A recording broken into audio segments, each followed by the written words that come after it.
क्या है? सब पूजा उत्तम है, लेकिन मानस पूजा का क्या कहना।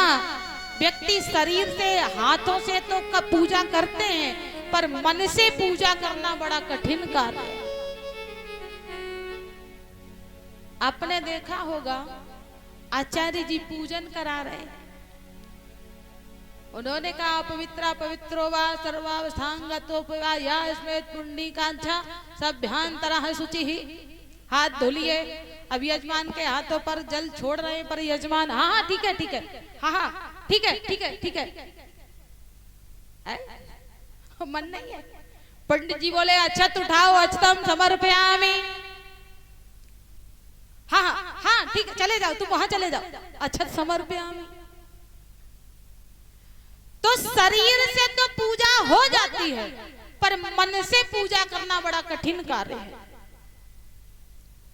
और पर मन से शरीर से पूजा करने में दाम खर्च होता है, पर मानसिक पूजा में एक ढेला भी नहीं लगता। एक बहुत ही कंजूस व्यक्ति थे, उन्होंने कहा कि ऐसी कोई पूजा बताओ महाराज जिसमें 1 रुपया खर्च ना होता।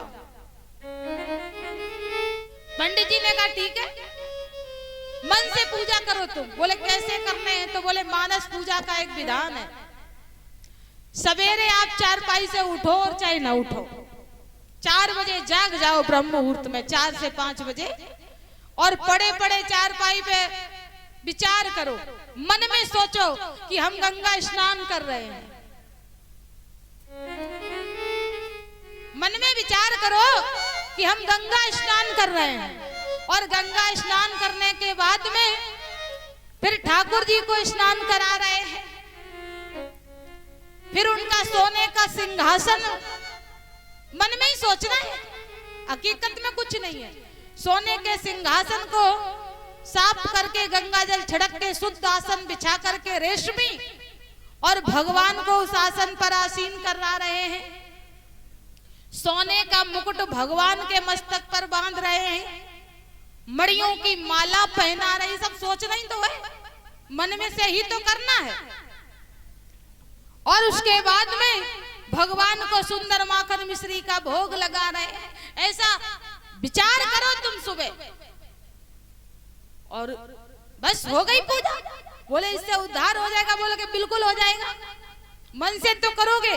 और जब ये कोई काम मन से ही करना है तो सारा मन भगवान में लगाना पड़ेगा। और मन, क्योंकि हाथ से तो कर नहीं रहे हो, मन से कर रहे हो, तो संपूर्ण जगह से, घर परिवार रिश्ते नातों से मन हट करके सीधा केवल परमात्मा के चरणों में केंद्रित रहेगा। सेठ जी ने पूजा प्रारंभ कर दी। अब तो सेठ जी रोज ब्रह्म मुहूर्त में जाग जाएं, और बस वही उनकी दिनचर्या हो गई।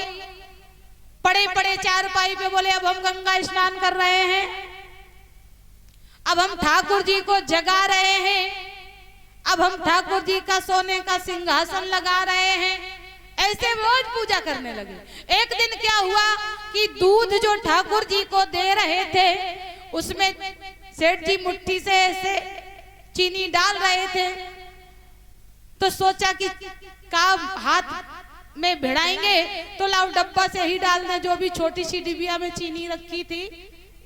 तो सेठ जी ऐसे हिला करके डालने लगे, तब तक हाथ कांप गया। तो चीनी जो गिलास में डाल रहे थे वो आधा गिलास हो गई, दूध छलक गया। सेठ जी बोले चीनी ज्यादा पड़ गई। तो सेठ जी चम्मच से चीनी को निकालने लगे। भगवान प्रकट हो गए और भगवान ने हाथ पकड़ लिया। बोले तेरे बाप का क्या जा रहा है, मन से ही तो दे रहा था, उसमें से भी चीनी निकाल ली। तो कहे सच्चा भाव होना चाहिए। मानसिक पूजा से भगवान की